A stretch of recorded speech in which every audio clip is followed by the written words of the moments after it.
does the Arab world stand today? 10 years after the Arab Spring. Arabellion starts June 7th on DW.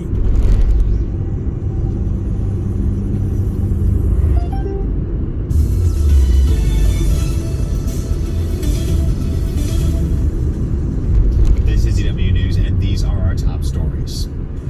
Violence has escalated between Israel and Palestinian militants.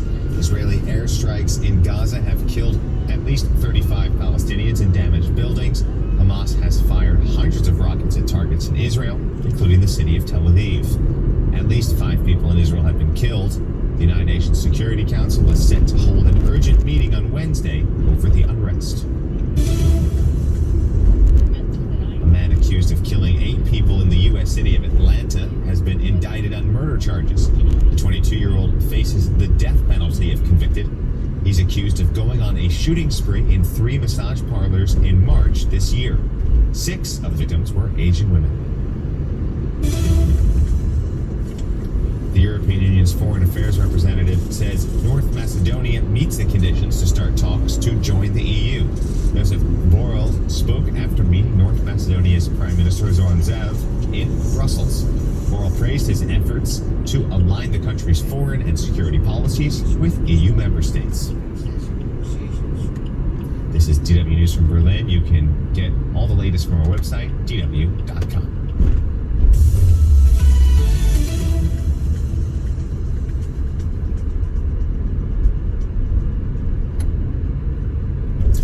He was a one-term U.S. president, the only president to be impeached twice. His party controlled Congress when he moved into the White House. His party lost control as he moved out. And yet, Donald Trump's grip on the Republicans is as tight as ever. The party of Lincoln thinks it can regain power if and only if it remains the party of Trump. Congresswoman Liz Cheney, she disagrees, and she's about to pay the price. Tonight, the politics of power in America. Loyalty to Trump is a must. Loyalty to the truth, a liability. I'm Brent Goff in Berlin. This is The Day.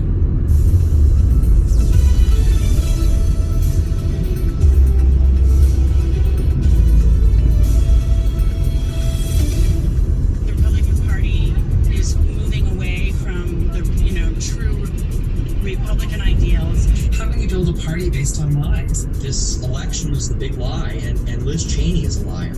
Trump broke it because he cared for this country. Betraying President Trump, the enormous work that President Trump has done for our country. A fealty test to Donald Trump is the measurement for staying as a real Republican, according to some. And the country loves Trump. Also, coming up in this pandemic, we wear masks to protect others and we get vaccinated to protect ourselves. And what have we done to protect our pets? Tonight, the shot from Russia with love. We plan to start a family and heard that COVID could be dangerous for pregnant women, so it's better to be safe. It doesn't hurt the cat. To our viewers on PBS in the United States and to all of you around the world, welcome. We begin the day with Donald Trump, the Republican Party, and the price for siding with the truth. A half year after his election defeat, Donald Trump is still peddling the rigged election lie. Well, why should it matter what a former one-term president thinks? Usually it wouldn't matter on Wall Street, 8th Street, or on Capitol Hill, but these are not usual times. The Republican Party remains the party of Donald Trump. A majority of Republicans say they believe the big lie about the election, and Republican members of Congress have taken note. The most notable exception is Wyoming Congresswoman Liz Cheney. Cheney is the daughter of a former Republican vice president. She is as conservative as it gets in America. Republicans gave her the nickname Darth Vader, and they meant it as a term of endearment. But the force is no longer with Liz Cheney. She has been open about her criticism of Donald Trump and his lies about the election. She sees Trump as a threat to U.S. democracy and has urged her party to distance itself from Trump. Instead, the party is distancing itself from Liz Cheney. On Wednesday, House Republicans are expected to remove Cheney as the number 3 House Republican leader. A demotion for her and a lesson to others of what can happen if you don't pledge allegiance to Donald Trump. Liz Cheney. How about that?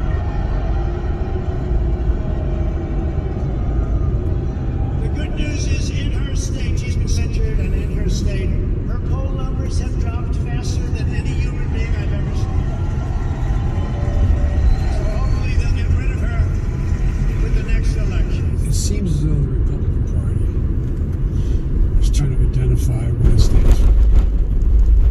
And they're in the midst of a significant sort of mini revolution going on in the Republican Party. I've been a Democrat for a long time. We've gone through periods where we've had internal fights and disagreements. I don't ever remember any like this. All right, I want to bring in our Washington Bureau Chief, Enos Spaulding, to you, Enos. President Biden says the Republicans are in the middle of an identity crisis and that they don't seem to know who they are. How would you define the party? Who are the Republicans? Well, it became a party that cares more about staying in power than anything. A party which is willing to sell its soul to not lose Donald Trump, and probably even more so his millions of supporters. Many within the party, Brent, even leadership that really were legislating with the expectation that Trump would be gone soon, but he isn't. And now that's what they realize. And until they're not willing to split from the former president, their identity is defined by the Trump brand, whether they like it or not. Yeah, you know, there is this tendency, reporters were guilty of it as well, to refer to the Republicans as if they're this huge monolith. We know that's not fair and it's not accurate. Liz Cheney, she's just the latest example of the diversity in the party. You just returned from a trip to Florida, which is home to a lot of retired Republicans. Tell us about that.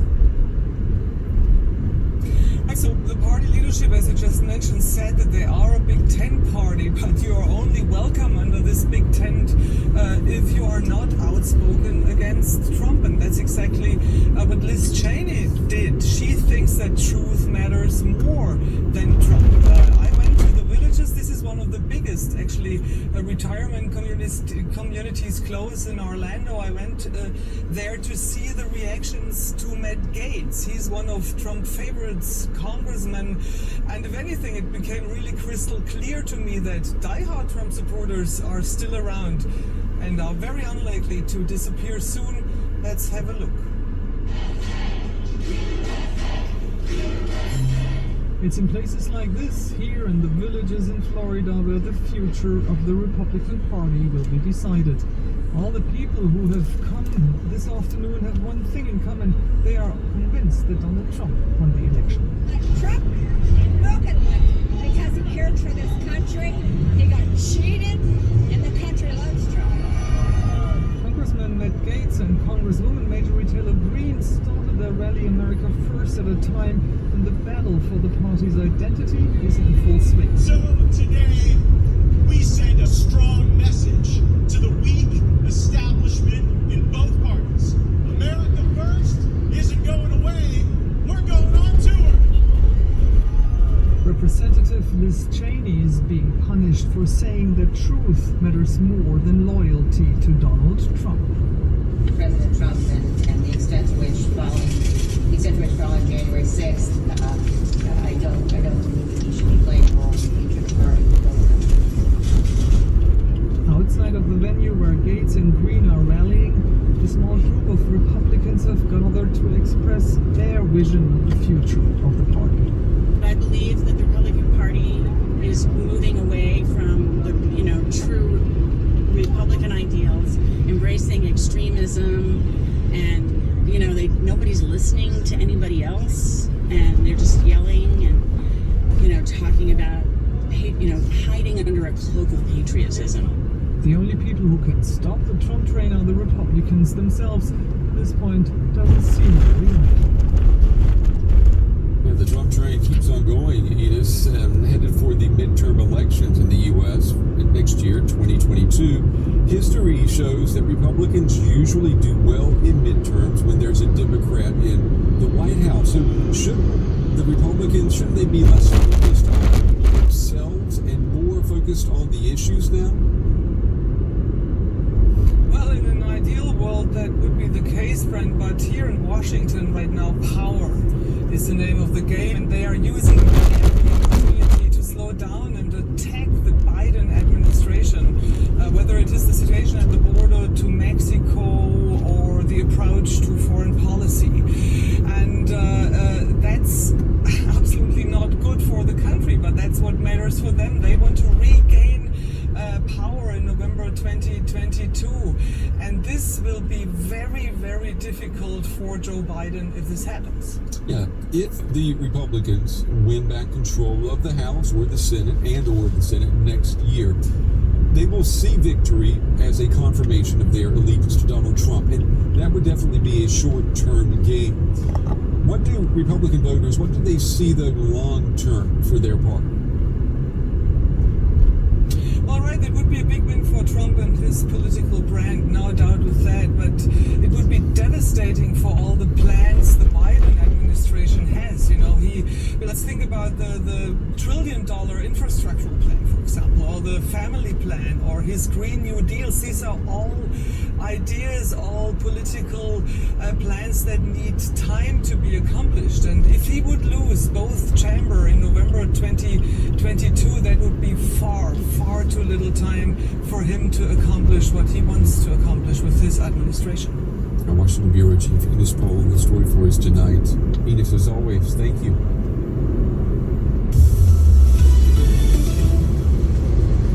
You could say it's the British equivalent of the U.S. presidential State of the Union speech. Today, Queen Elizabeth opened a new session of Parliament. It's her first major public engagement since the death of her husband, Prince Philip. This year's ceremony was pared back because of the pandemic, with the Queen wearing a day dress instead of her usual robes and crown. And this time, for the first time in decades, the Queen was not accompanied by her husband.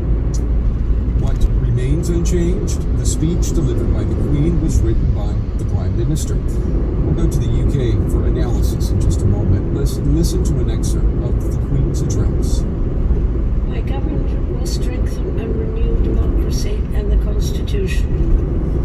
Legislation will be introduced to ensure the integrity of elections, protect freedom of speech, and restore the balance of power between the executive, legislature, and the courts.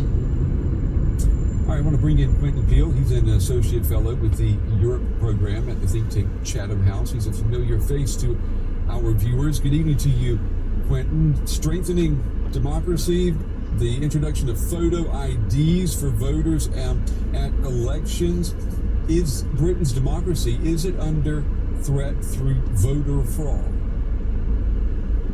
No, I don't think it is. And the curious thing about this is that a certain person called Boris Johnson wrote a furious column several years ago in which he said if he were ever asked for his ID on the street, he'd tear it up.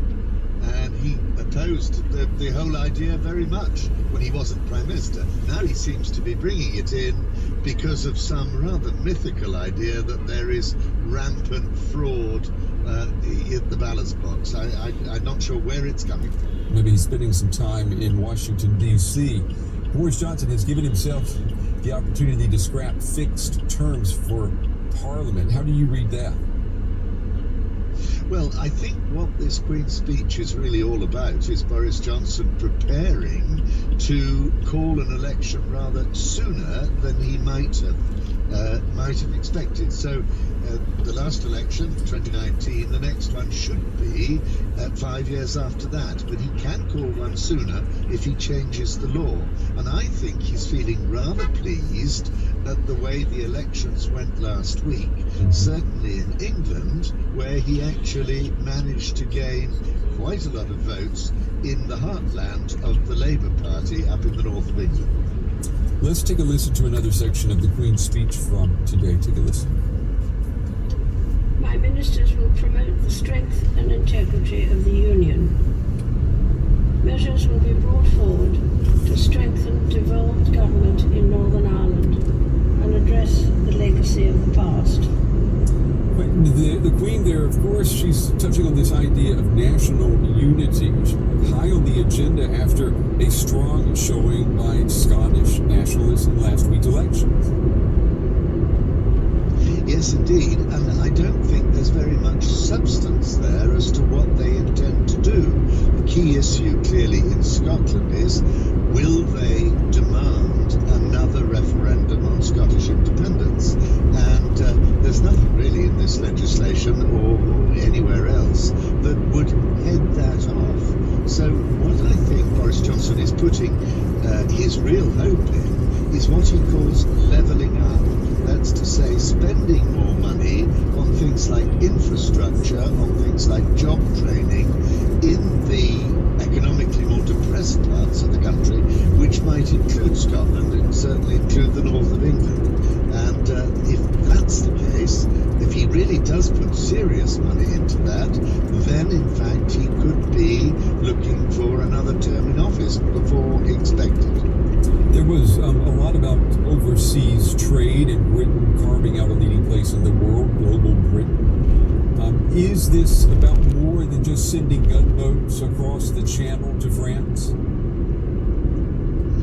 Yes, there are quite a lot of bits and pieces in here which one might call a post-Brexit agenda, post-COVID and post-Brexit. So what he's trying to do is give himself more freedom to subsidise companies that may be facing a lot of red tape now that Britain is outside the European single market. And also he's backing an idea of introducing free enterprise zones, low-tax free enterprise zones, that he might also put in places like the north of England.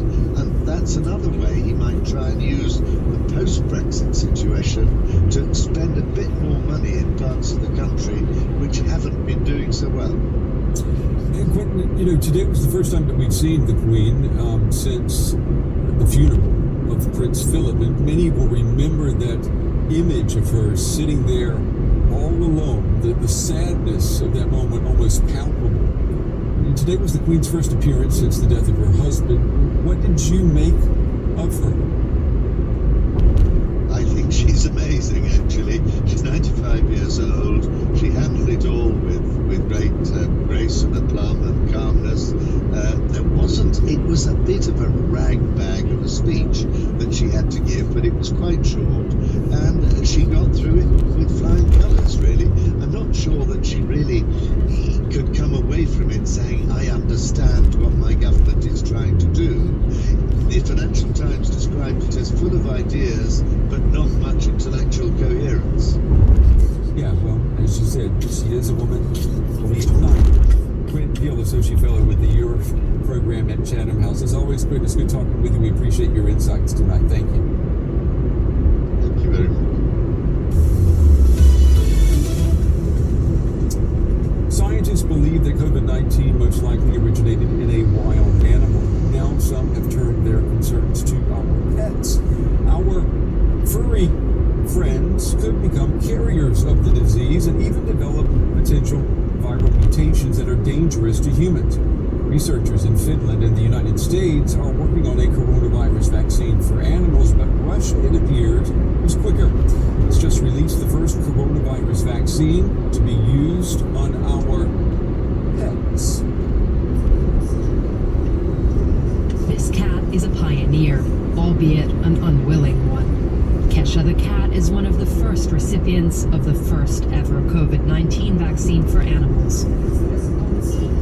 His owners Daniel and Elvira say they signed up for the vaccination just to be on the safe side. Our cat goes outside a lot. Sometimes he doesn't even come home at night because he's doing his own thing, but he lives with us, so we're always concerned he could bring an infection home with him. We plan to start a family and heard that COVID could be dangerous for pregnant women, so it's better to be safe. It doesn't hurt the cat. The vaccine will provide these cats with immunity from the coronavirus for at least 6 months, according to the doctors here. Animals can show respiratory symptoms of the disease, problems breathing, a cough, or a loss of their sense of smell. Essentially, the symptoms are the same as they are for people, just in a much, much lighter form. But it's not the symptoms themselves that are a concern here. The World Health Organization has warned that animals, including minks, could become carriers for the coronavirus and even pass it back to people. Last year, 17 million minks were culled in Denmark after some of them caught COVID-19. The Russian-made vaccine, called Carnivac-Cov, could prevent that, according to developers. The country's veterinary and agricultural watchdog, Rossellkostnadzor, began trials on rabbits, dogs, cats, foxes, and other animals in October.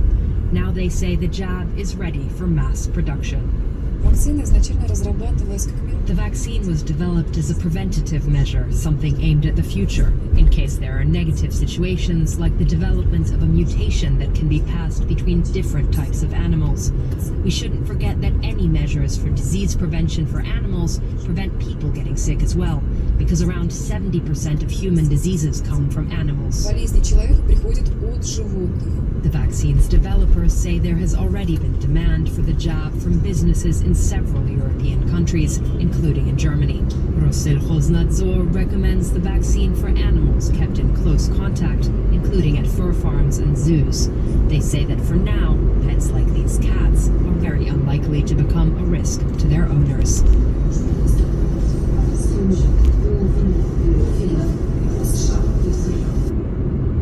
All right, for more, I'd like to welcome William Koresh. He's the Executive Vice President for Health and Policy at EcoHealth Alliance. That's a global nonprofit organization dealing with scientific research into the connections between humans, animals, and environmental health. William, it's good to have you on the program. This story had people in the newsroom interested and excited. There was a combination of talk about vaccines and meows going on. But before we talk about that, I want to ask you about the coronavirus. Is there an agreement among scientists and researchers that the virus that causes COVID-19, that it originated in animals, in a wild animal?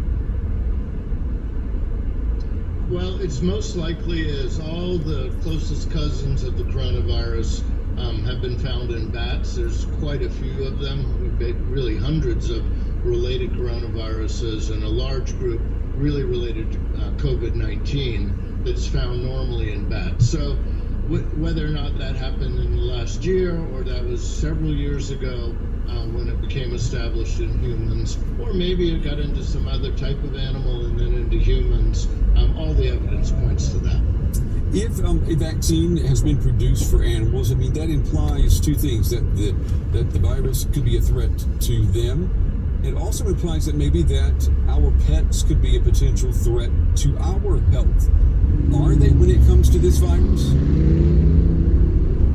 Well, so far what we've seen are some animals getting infected, and some species, some groups of animals are certainly more susceptible. And we've seen that in what's called the mustelids. The minks and the ferrets are extremely susceptible. Cats are somewhat in the next group. Domestic cats have been getting infected, and some of which get sick. Exotic cats or non-domestic cats like tigers, lions are also susceptible. We've seen that in zoos, so there's that possibility. And of course, non-human primates, our ape cousins, are certainly susceptible, and there's been reports of those in gorillas, also in captive situations such as zoos. When you look at the situation around the globe, consider the situation in India right now or in Brazil, how useful is it then to be focused on animal vaccines against the coronavirus? Well, the disease is most easily transmitted among people. And we have seen that over the decades with other of these diseases that are referred to as coming from animals. The ones we think of it in a One Health approach. The health of people and animals are inextricably linked, and also with the environment. So we've seen HIV/AIDS, which originated in animals, but it's become a human-to-human-to-human disease. And we've seen that over and over. And that's the case with COVID-19. It's become a human disease. And so your chances of getting it from an animal are minuscule compared to getting it from a human. But we do have some evidence, certainly in the case of minks and mink farms, where it has come back into humans. So we are concerned that it could have become established in the wild, even if we get it under control in people. Now that we have billions of people potentially infected around the planet, that's what happened with the plague or the Black Death. As humans spread it around Earth, the disease became established in wild animals and animals all over the world. So now we have plague everywhere, but it was spread by people and then became established in animal populations. So it's definitely a concern, something to look out for the future. You mentioned meat, for example, and I guess the economics cynic among us would say that this new vaccine is just a shot in the arm for meat farmers. Is it? Well, possibly. I don't know what the economics are in each country about whether the mink farmers have to pay for it themselves or if it's going to be a public health application like we do with controlling rabies. Some countries, the owner pays for a rabies vaccination for their pet, and in some countries that's provided free. So it really depends on the situation in each country around the world. And don't we really need this animal vaccine or vaccine for our pets because of the troubling level of vaccine hesitancy that we're seeing among human beings? Well, I think that's a very good point about, if it raises people's comfort level to see it being used in their pets, and if they're comfortable enough for their pet to be vaccinated, then they may take it themselves. I think that's great. I think people should have the option when those vaccines become available. Once again, in some countries, they're struggling enough to get people vaccinated, and we know that the animals are at lower risk, so it might not be the top priority, but where vaccination is becoming widespread, and there's an opportunity to vaccinate animals, and people want it, and there's cost effective, in the case that they might have to pay for it, then those kind of the stars align. I don't see a big problem with that. Yeah, I mean, it does make you wonder, though, is this going to be maybe a luxury item that some people in the first world have for their pets? I guess we'll see, because we still have to convince these people to get the shots themselves. William Koresh, Executive Vice President for Health and Policy. It would. Thank you. William, we appreciate your time and your insights tonight. Thank you. It's my pleasure. Thank you. Well, the day is almost done. The conversation, it continues online. You'll find us on Twitter, either at DW News, or you can follow me at Brent Goff TV. And remember, whatever happens between now and then, tomorrow is another day. We'll see you then, everybody.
We want to take things to the edge. Volcanoes, war zones, and disasters.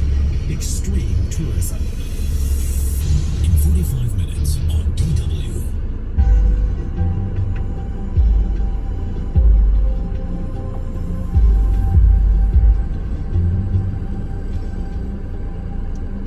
The amount of plastic is increasing every year. For many in Ghana, working on landfills is the only work there is. Holiday destinations are drowning in plastic waste. We rewind and take a look at the causes. Every year, Europe exports over 1 million tons of plastic waste. Is there another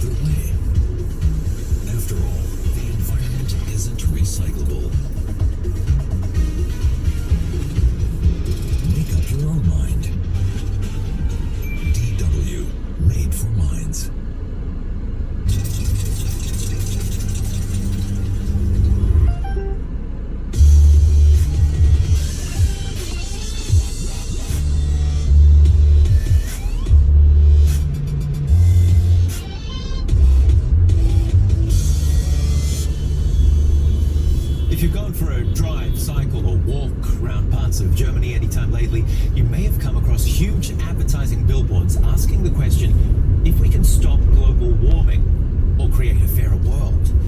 And how many of us think about the products we buy, where they came from and who made them? Is it our job, the consumer, or the responsibility of multi-billion euro corporations?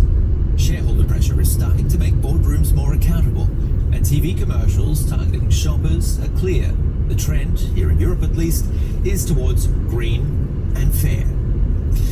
I'm not here to pull at your heartstrings, but any football mum or dad would sleep better at night if they knew their kid was kicking around a soccer ball that hadn't been stitched together by the tiny hands of a boy or girl around the same age on the other side of the world in Pakistan, where officials have failed after decades of efforts to fully eradicate child labor.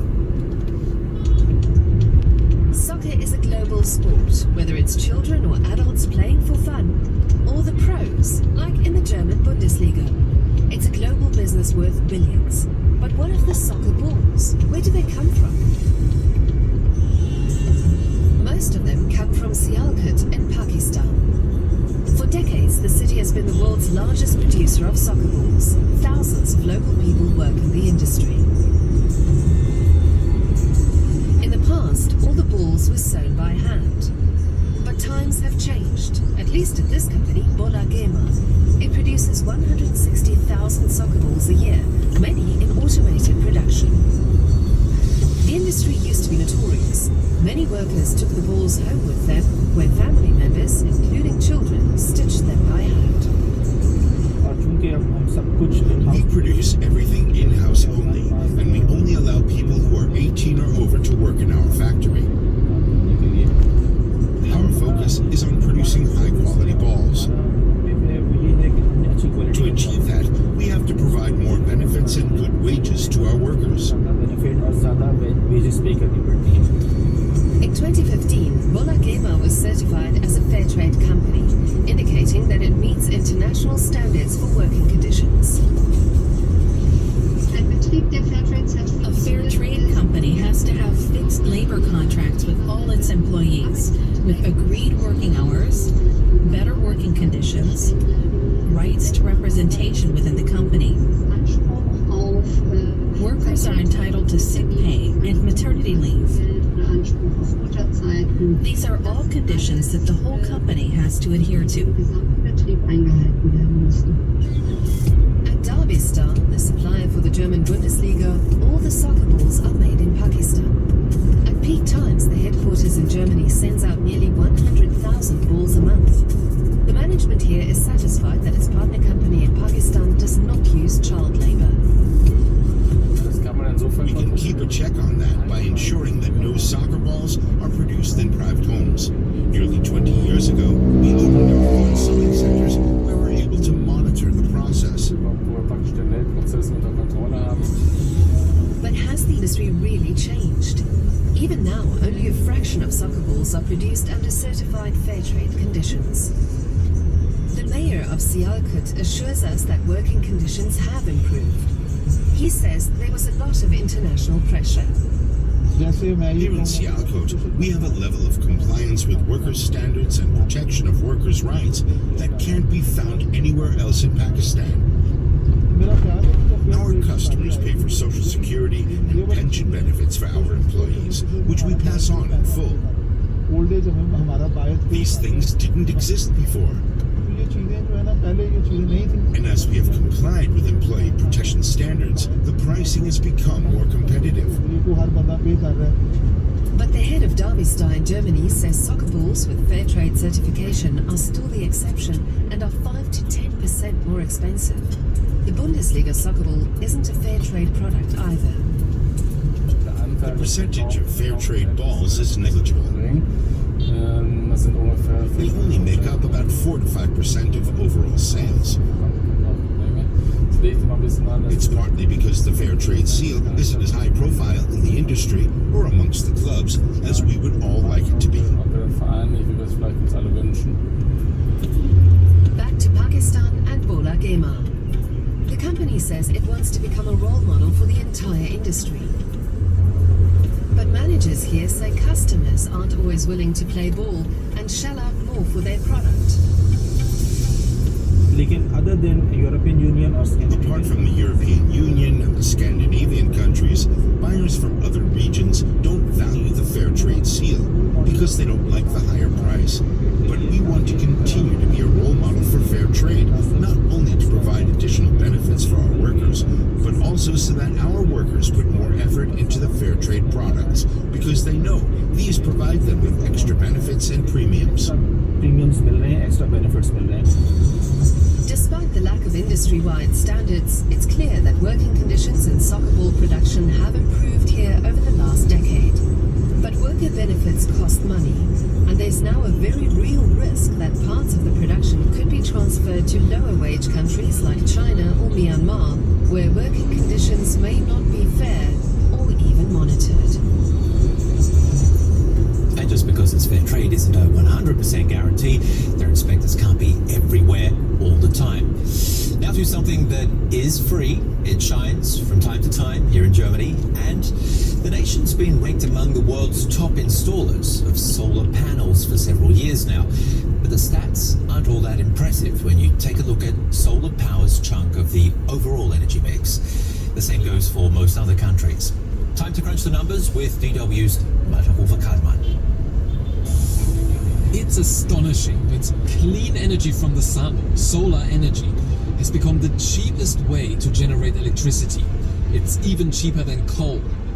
And yet it produces only 3% of the world's electricity. Why aren't we using way more of it? How did it get so cheap?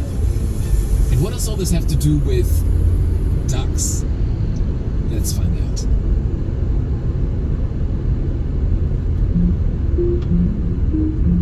First, let's take a look at how much the price for solar has fallen.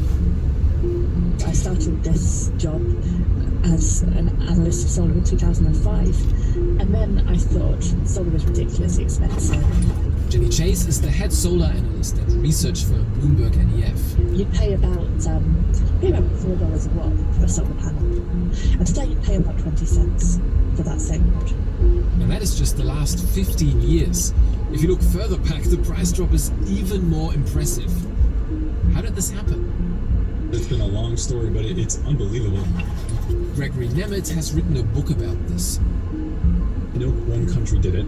It was an exchange of one country building on another. The US created the technology. The modern-day solar cell made from silicon was invented in the US in 1954. Back then it mainly got used in the space industry and was still super expensive. But as the technology progressed, prices started to fall. Germany created a market. In 2000, Germany passed a law to boost renewable energy development. This was big because it put a fixed price on energy generated from sources like wind or solar. That gave people and companies a reason to set up solar panels. And for them to do that, someone needed to build these solar panels.